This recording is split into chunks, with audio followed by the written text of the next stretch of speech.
Revelation continuation, chapter 7 and 8, 144,000 sealed. After this I saw 4 angels standing at the 4 corners of the earth, holding back the 4 winds of the earth to prevent any wind from blowing on the land or on the sea or on any tree.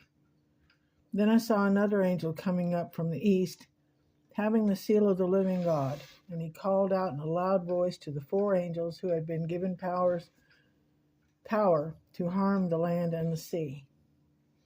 Do not harm the land or the sea or the trees until we put a seal on the foreheads of the servants of our God. And then I heard the number of those who were sealed, 144,000 from all the tribes of Israel. From the tribe of Judah, 12,000 were sealed. From the tribe of Reuben, 12,000. From the tribe of Gad, 12,000. From the tribe of Asher, 12,000. From the tribe of Naphtali, 12,000. From the tribe of Manasseh, 12,000. From the tribe of Simeon, 12,000. From the tribe of Levi, 12,000.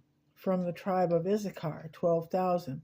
From the tribe of Zebulun, 12,000. From the tribe of Joseph, 12,000. From the tribe of Benjamin, 12,000.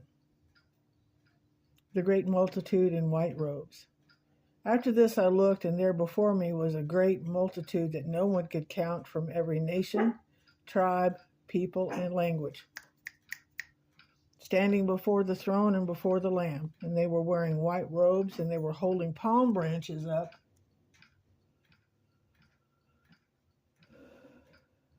in their hands, and they cried out in a loud voice, "Salvation belongs to our God who sits on the throne and to the Lamb." All the angels were standing around the throne and around the elders and the 4 living creatures, and they fell down on their faces before the throne and worshipped God, saying, "Amen. Praise and glory and wisdom and thanks and honor and power and strength to our God forever and ever. Amen."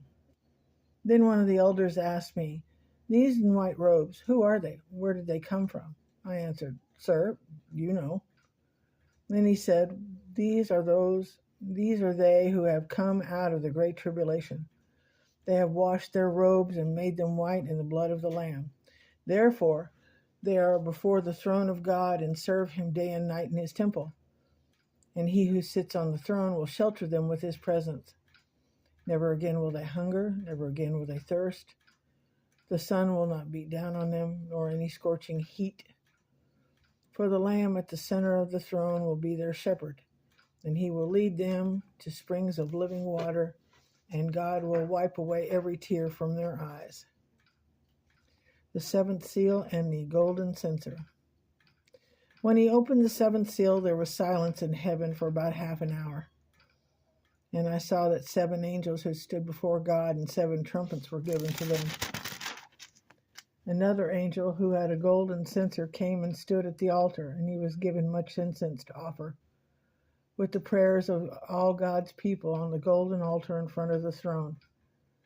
The smoke of the incense, together with the prayers of God's people, went up before God from the angel's hand. Then the angel took the censers, filled it with fire from the altar, and hurled it on the earth, and there were peals of thunder, rumblings, flashes of lightning, and an earthquake. The trumpets. Then the 7 angels who had the 7 trumpets prepared to sound them. The first angel sounded his trumpet, and there came hail and fire mixed with blood. Then it was hurled down on the earth. A third of the earth was burned up, a third of the trees were burned up, and all the green grass was burned up. The second angel sounded his trumpet, and something like a huge mountain, all ablaze, was thrown into the sea. A third of the sea turned into blood. A third of the living creatures in the sea died, and a third of the ships were destroyed.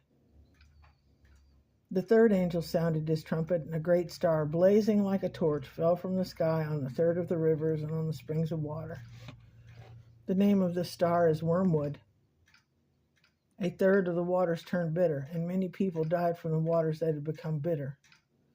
The fourth angel sounded his trumpet, and a third of the sun was struck, a third of the moon, and a third of the stars, so that a third of them turned dark.